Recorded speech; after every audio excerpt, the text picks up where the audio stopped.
Batman The Long Halloween Part 2 is directed by Chris Palmer and stars the voice talents of Jensen Ackles, Josh Duhamel, Naya Rivera, and Troy Baker, just to name a few.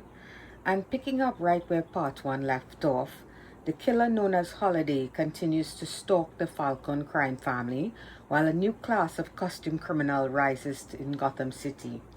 Batman suspects that a former ally might be the serial killer. So I think I picked the wrong shirt for this one, but it'll work.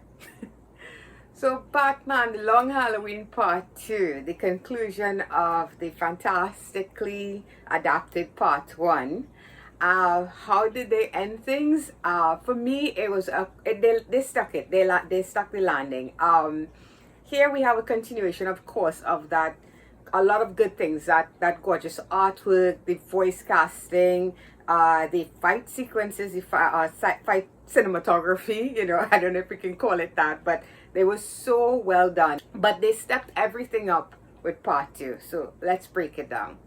And I start, of course, where I always start, the visuals and the animation here. Like I said before, it's really just a breath of fresh air, especially, like I said, ever since they started over.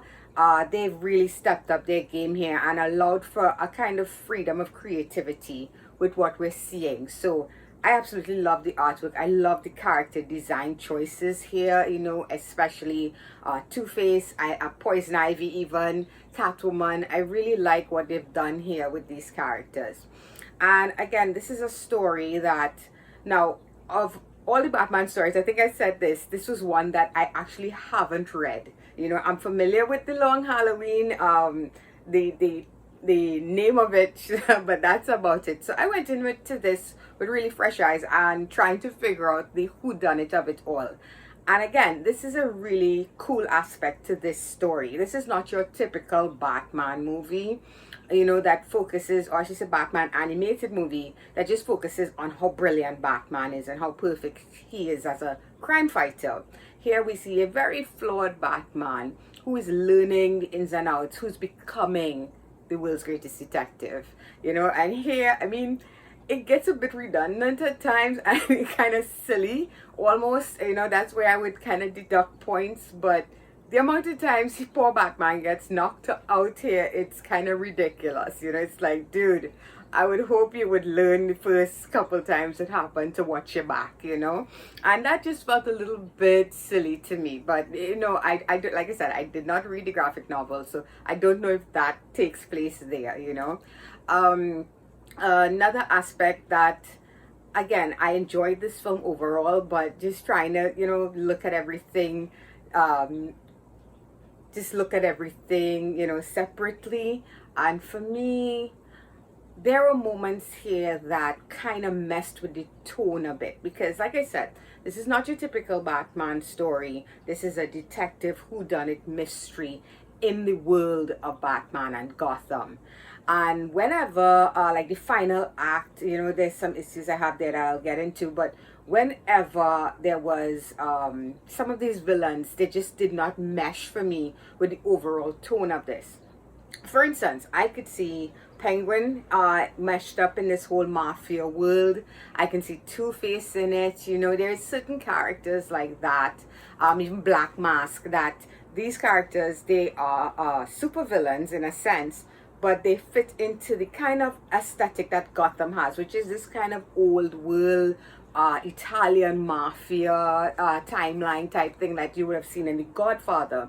So whenever they brought in characters like Scarecrow, who has a whole thing here, even the Poison Ivy aspect of it, which seemed to, I actually had kind of zoned out on how the first one ended, so it was a bit jarring for me, and it just seemed to happen so quickly. They seemed to wrap that up so quickly, and then the Scarecrow stuff just felt like it belonged in another Batman story, so maybe that those elements were in the comics and it's translated here, but I don't think it worked. And it might have been nice if they had, like what they kind of, from what I understand, I've read that they did with the final act story-wise, maybe they should have edited out some of the Scarecrow stuff here.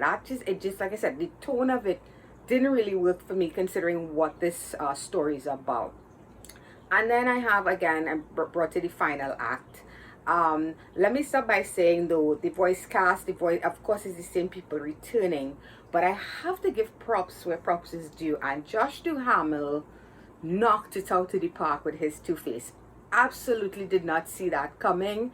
You know, he's not no stranger to voice work, but here I think he really took this character and made him his own. And just watching that whole journey of Two-Face becoming Two-Face, it was absolutely the best. I had a blast with that. And huge props to Duhamel for really bringing this character to life, you know. And I wasn't just it's sometimes you see voice cast work and you can see that actor, so you don't really see the character as much as you should. And then there are people who take it to the next level for you and they become that character, and that's what happened here for me with Josh Duhamel and his Two-Face. So very well done, you know. And again, kudos to the cast all around, but I just had to mention that in particular. Like I said, we're getting to the final act now, and I had a little bit of issues here with kind of some, I feel like it was plot holes in a sense. Not to get into spoilers, but just how quickly the entire kind of rogues gallery, not the entire, but you get what I mean, came together under one banner. That didn't feel natural, you know. It felt like they missed a step, you know. We should have had maybe a couple scenes building on how that happened, especially considering who they were following, you know, and who he was prior to that. So it's a little messed up. But you know, everything else, guys, I really enjoyed the drama here, the tone, the action, a different look at Batman, a younger Batman, a flawed Batman who, you know, when I see this stuff, I appreciate the character more, because honestly, I like Batman. I'm not a huge Batman fan, you know. I'm more of a Superman type of person. I think I've said that before. And yeah, you know, there are a lot of people who think Supes is so boring.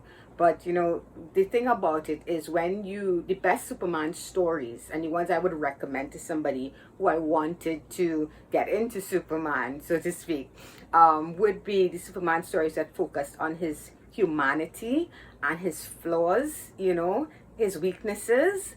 That's what makes these characters relatable, and that's what makes what they do and what they sacrifice and what they've become so amazing.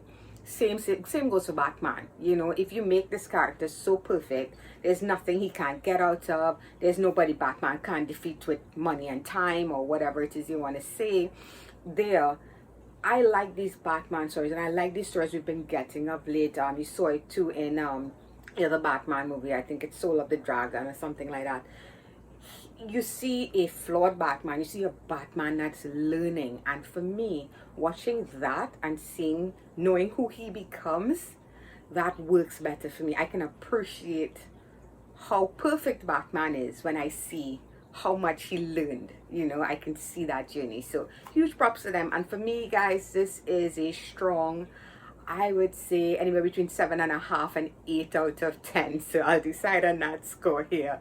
And they knocked it out of the park. DC, keep it up. Your animated movies, your recent slate especially, has just been really enjoyable, really entertaining, very unique feeling each one, and yet still working all together as DC movies. So I am having a blast with this, and I hope to see much more.